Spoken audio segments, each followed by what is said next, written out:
Yeah, yeah. And finally, what is dispensationalism, Peter? Yeah, a great question. So I would identify as a dispensationalist, but I don't say it too loudly because a lot of people have these preconceived ideas of what a dispensationalist is.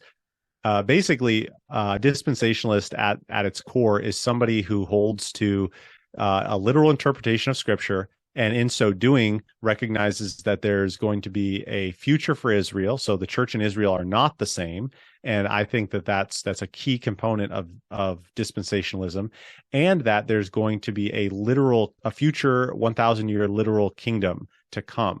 And you might say, wait, so that's all it takes to be a dispensationalist? In my mind, those are the core components. There may be other things as well. Mike Vlock has done tremendous work on that. One of my colleagues at Shepherd Seminary, he has a great book, just a dispensational primer that you can check out and just get the layman's version on what dispensationalists believe.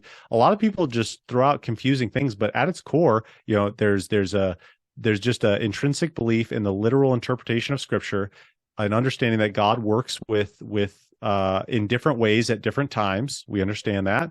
And then that there's also a difference between Israel and the church, and that God in a future millennial kingdom will enact many of his earthly promises.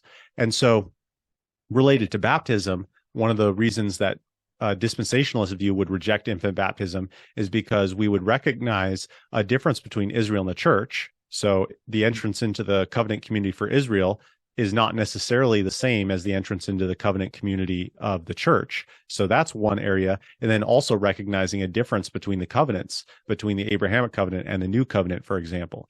And so those theological systems also play into whether or not one would be okay with baptizing infants.